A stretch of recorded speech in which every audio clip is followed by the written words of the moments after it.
Ever since I was a kid, I've always loved racing games. Countless hours that I spent on games like Test Drive Unlimited, Trackmania, Juiced, the Need for Speed series. It shaped the passion that I have for cars up to this day. But of all the games that I've played, one is in a league of its own. And these days it's gone, but he'll never really be forgotten.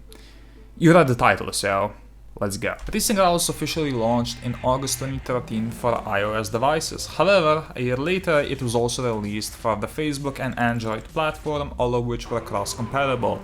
From what I've been able to find, the game quickly found its target audience and new players were coming to the game every single day. But I wasn't there in the beginning. In fact, the very first time I heard of Racing Rallies was in a different game, Showdown, which held a promotion event, because it was made by the same developers, and in that promotion event you could win two of the most iconic cars, from Racing Rallies, and Cartown was different, it wasn't really a drag racing game, so to speak. It was more about, collecting cars, building up your garage. You could also race your friends, but, it being a Facebook game, the gameplay was super basic, but it was still really fun, and it was, in fact, the first game that I actively recorded, so it kind of started up my YouTube channel. Sadly, in 2014, both Cartown X, which was a Japanese version of the game, and a couple of months later, also regular Cartown, were both shut down, and I was really skeptical to check out the Racing Rallies because, I was still pretty upset about what happened to Cartown. So after a couple of months of, me taking a break from YouTube because I really didn't have anything to record, I decided I should probably start doing something with my YouTube channel again. So I had this idea that I would,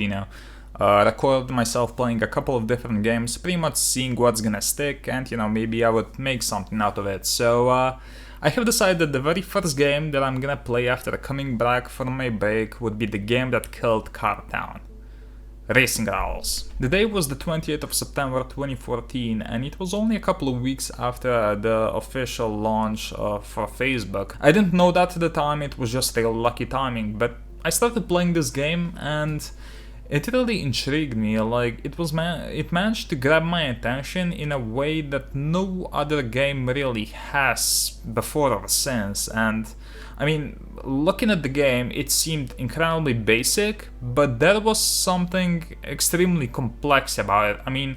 The garage layout was simple, and so were the controls. On the beginning of each race, you'd have to rev your engine and launch at specific RPM to get a decent launch, but you were really aiming for the perfect launch, which only had a tiny window. After that, you instantly needed to press the nitrous button to make your car even faster for the duration of the race, and then you obviously needed to shift gears as well. Not only that, but every single car had a specific type of launch and shifts, and the shifts the game considered perfect were often not the fastest, so some of the cars were pretty straightforward to drive, but others were incredibly tough. I quickly noticed that my videos were getting an unexpected amount of views. I was actually one of the first people to make videos in the game, and even though, especially at the beginning, I was really bad at the game, it was still amazing to interact with the community through my videos and eventually also live streams. And then I realized something. You see, there was a feature in Racing Rallies, a feature which up to this day most racing games lack: the ability to pink slip your car, to bet it all on one race, winner takes both cars. And it was a massive game changer, and it was insanely popular. But people also realized that while pink slips were great for high stakes racing, if you lost the race on purpose, they also allowed you to transfer cars from one profile to another. And so, the trading community was born. On Facebook, Instagram, and all sorts of other places, people had specific groups where you could trade your cars with other people, and while some were sadly full of scammers, you also had some amazing trading groups where you could not only trade cars but also buy them for real money. And it didn't even stop there. There was an insane amount of cars in Racing Rallies. On release, it wasn't really all that impressive, but considering that cars were being added weekly in terms of showroom releases, turf wars, and then also the shipyard, over time it really added up. There were hundreds of unique car models in Racing Rallies, and every car had an assigned car class, a unique performance rating, and the ability to upgrade it. And the final stage 3 parts are often quite tricky to figure out, as you had 3 different parts available. Now, originally there were 6 car classes, ranging from D class to the R class, which had, the quickest cars, but with the 3.0 update in late 2014 they changed that. There were now 9 car classes because the R class split into 3 different categories: the R class, the R2, and the R3, which had the quickest cars. But along with that, they also added the X class, which was a class reserved only for concept cars, oddly enough. Now, the best part of all of that is that pretty much every car class had its own fair share of amazing cars that were highly competitive against each other. I mean, you only had to master one car to be competitive against other people, and if you looked, you had people racing everything, not just the high-end stuff. I mentioned Turf Wars earlier. This was a weekly event where you and your crewmates would compete against other teams to win races on specific types of cars, to earn exclusive prizes like cash, gems, but what you were really aiming for were the turf cars. Every week you had a different prize car available for the teams that would push the hardest. Some would not only win the car, but the highest teams would also get an exclusive car wrap, and top of the top teams would also get exclusive rims to go with that. And while turfing was often expensive, you didn't really need to fully upgrade your car to be competitive. There were a lot of different lobbies for different performance ratings of the cars, meaning that all you needed was a good lobby tune and some driving skills to dominate. I remember turf cars being the most desirable and valuable cars when I started playing, and it took me quite a while before I would finally be able to trade a car of mine for a proper turf car. I still remember my first turf car like it was yesterday. It was a Nissan Skyline R32, and it wasn't really all that fast. It was only C-Class and it was one of the cheapest turf cars you could get. It didn't really matter because I finally got my hands on a proper exclusive turf car, and it was really important to me at the time, and I kept that car until the very final day. But it was only the beginning of my journey, and I'm not even talking about the campaign.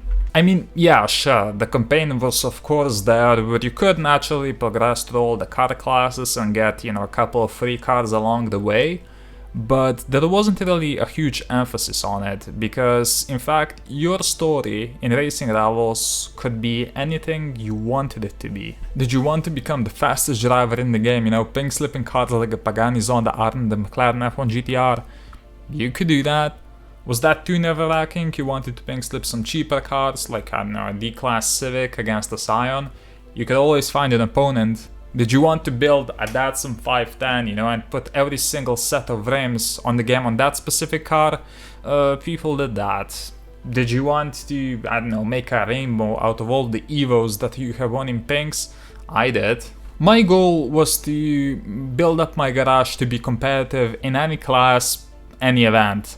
I wanted to, master pink slips, to not be stressed out whenever I would pink slip, but holy shit did I have a long way to go. Now, when it came to pink slipping, you had in reality you had 2 ways to go. I mean, you could always YOLO your car against a quicker opponent, but most of the time that just end up in disappointment. So the way I have decided to pink slip was to pretty much just automatically assume that every single person you're racing against is maxed, so I would be prepared, for that case, and I would just figure out the quicker times for every single car and just make sure that, me and the opponent would be even when pink slipping.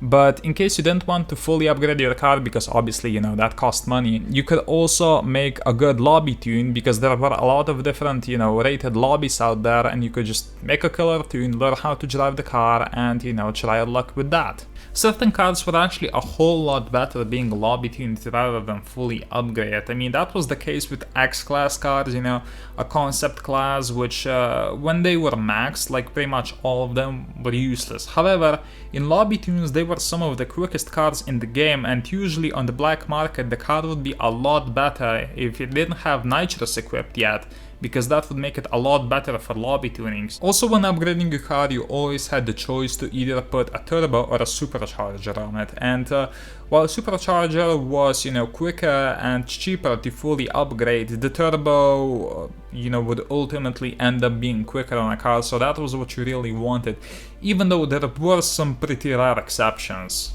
I started at the bottom of the pink slip ladder, I mean the D class, the pleb class. It was actually the natural place to start because, maxing out your car really didn't take that much money, and you could always find an opponent in a Focus that I never realized was like the quickest D-class car for a couple of years, and I would always end up losing my Civics to them, but it happens. Now, at the beginning of the game, you had to choose between 3 different starter cars: a Scion TC, which was later on replaced by a Volkswagen Jetta, a Dodge Dart, and a Honda Civic Si. Now, out of the 3, the Dart was actually the quickest, but the one that turned out to be the most popular was the Civic Si. Still though, at the top of the D-Class food chain were 2 cars in particular, a Honda Civic Type R and the Ford Focus Titanium, and even though it turned out that Focus was actually quite a bit faster, I still decided to pink slip the Civic Type R first because I had one at hand. Still though, how was I supposed to, run this thing consistently? The answer was the drop launch. It was actually fairly simple. At the beginning of the race, you'd have to rev your engine to the limiter and then release it at a very specific time to make sure that the revs would be right where they needed to be to get the perfect launch. All you needed was, plenty of practice and to know the drop launch timing for the car you were driving, as every single car had a specific launch. For example, the Evo 8 release was right as the second light came on. You still had a car here or there that wouldn't work with this, as the revs would actually drop too slow for you to get the perfect launch, but most of the cars did have a drop launch. As I said earlier though, on most cars the game telling you that you got a perfect shift would not be the fastest way to go. Some cars you would actually have to shift right before the rev limiter, and some of them you would have to shift way earlier than you would expect. Thankfully, there was a person out there that made their lives a whole lot easier.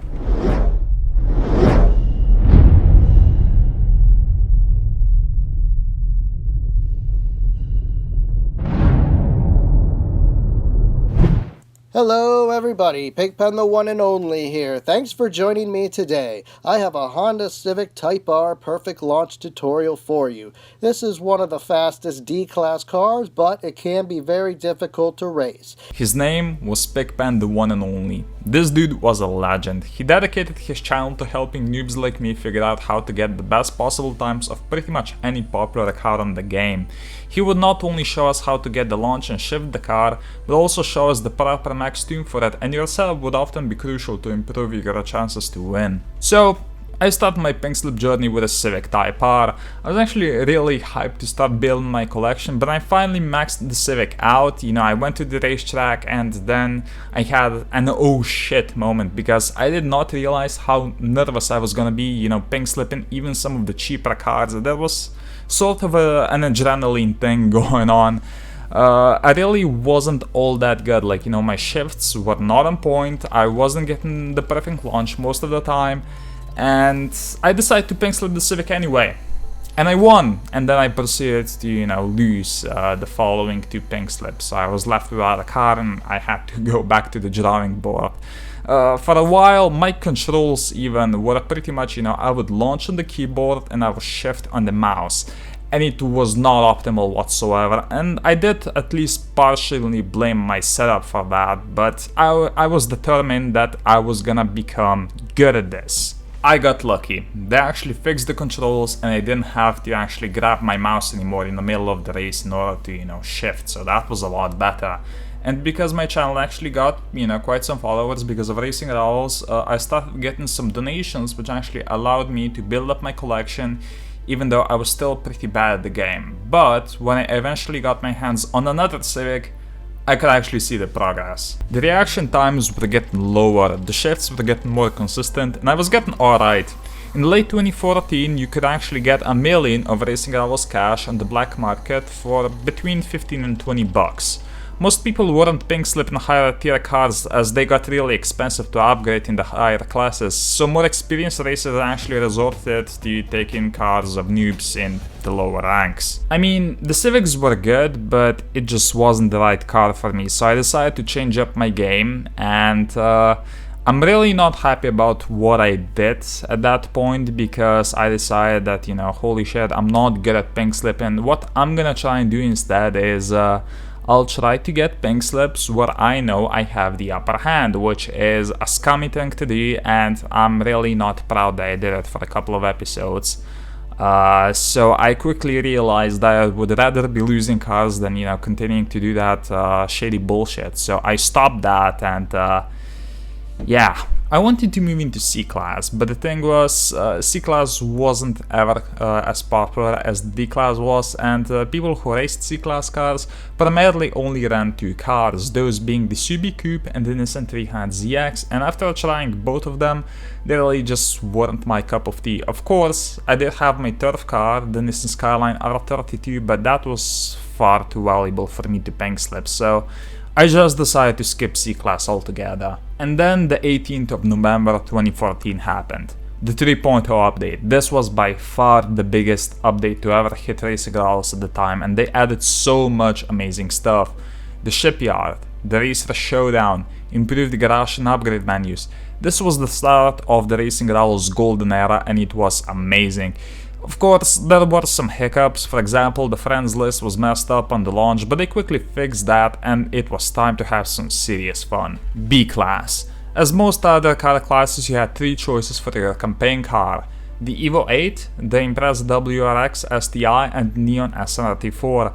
But there was only one choice really: the Evo 8. Not only was it the quickest of the three, it was also by far the easiest to race. And it was also the quickest car in its entire class. It was pretty much the go-to car when it came to mid-tier pink slipping, and it was insanely competitive. You could hop into the game at any time of the day and you would find an opponent in Evo in no time. So that's what I did. At this time I have mastered the drop launch, and the Evo had a release timing that was pretty easy to remember. You had to release as soon as the second light came on and then shift right at the red line without hitting the wall. The shifts were quick but not unmanageable. This car was going to be the stepping ground to something amazing. Go 8.663. Pretty decent. Let's have a few more. But at the end of the day, I was still only decent with one car, which just wasn't enough for turfing. There were 4 turf days in a week, and each day had its own different criteria, so I just didn't have the variety yet. And then came the 23rd of December 2014. My first chance to actually prove myself. I mean, not at Turf Wars, that was still too expensive, but the solo version of Turf Wars, the Racer Showdown, was looking pretty good. Now, Racer Showdown was great. It was pretty much a one-day event where you would, you know, compete against other players, as you would expect, and you would get a certain amount of points for winning against other people, depending on the car the opponent was driving. Now, the top 750 racers would actually get a bronze version of that week's prize car, the top 300 would get a silver car, a top 100 finish would get you a gold car, but the main prize of Racer Showdown, which had huge bragging rights, was actually a gold car with gold rims. And while sure, the prize car was only a wrapped version of a regular showroom car, the event was much shorter and the cost to actually get the prize car would be far lower than turfing. It wasn't so much about the price for me, it was pretty much about proving to myself that I was getting better at the game. Anyways, I still remember that event. The prize car was a C-Class Honda S2000, and the event restriction was superchargers only, meaning you could use any car as long as it had a supercharger on it. Now, all my Evos had turbos on them because, you know, that was better, but I decided to give it a shot anyway, so I put superchargers on a couple of my Evos and I went racing. Now, my car wasn't the quickest in its lobby, but it was still pretty decent, and importantly, I had a couple of them, so, you know, I could just pretty much, you know, just rotate them out and just continue racing, and before I knew it, I was in the top 750, and the top 300 was within reach. So I decided to push. As I got into the top 300, I realized that the event was still hours away from finishing, and me just leaving the game as it was, it would probably get me kicked out of the silver tier. So I decided to push, and before I knew it, I was knocking on the door of the top 100. At this point, I spent so many hours racing, you know, all my cars were repairing, but I was like, screw it. I gotta do this. So I continued racing, and even as I went to bed, I still continued to check my rank every couple of minutes, you know, just to make sure I wouldn't fall out of the top 100. I finished 79th in that event, way higher than I could have ever dreamt of. And I was so proud at that point, you know, I accomplished something that I never thought was going to be possible. And while my gold Honda S2000 was a completely useless car, I always liked looking at it because, you know, I did it. But still, I had used only Evos for that racer Showdown, meaning I didn't actually learn how to drive any other cars. And while I was still, you know, uploading Evo Pink Slip videos daily, at that point I felt like it was a bit repetitive and I really wanted to, you know, change it up a bit. At that point I was pretty familiar with, you know, what the more popular cars in the game were, you know, such as the Civics, the Evos, the McLarens and the Vipers for S-Class, but I kept seeing a couple of cars in lobbies that I really didn't know if they were any good, and they piqued my interest. And that brings me to Racing Rivals Collective Records, a Facebook group where racers would share their records with specific cars in specific lobbies. The community created a super detailed list of the best times with certain cars in specific lobbies, and it was super interesting to see how my times compared to the best out there. For example, at the time, the best time with an Evo 8 was a 8.618, and while I had so many close runs, the best time I ever ended up achieving was a 8.619. There were plenty of other cars which weren't quite as optimized though, and I decided to start doing runs with two in particular. One of them was a Nissan Silvia S15, a B-Class stealth car which I actually built up from stock on my channel, and I actually managed to get the world record after a couple of days. Now, you probably feel that I should be super excited about getting a world record in a car, and well, I mean, there was a catch. At the time, the Silvia S15 was a super recent turf car, really hasn't been around for long, and well, people didn't really run them because they weren't all that useful maxed.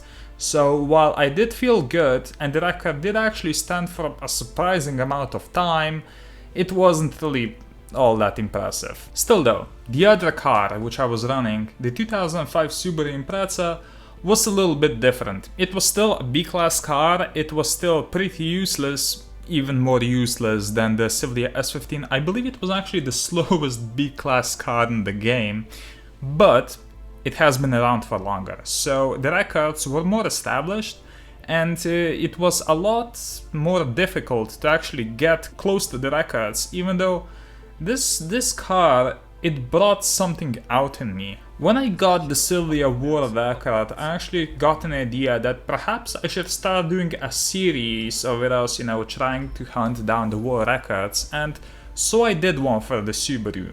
When I started recording, the world record was 9.064, and in the first run I have recorded, I destroyed the world record by 2 milliseconds. Oh my god, that was... I got the world record for the Subi.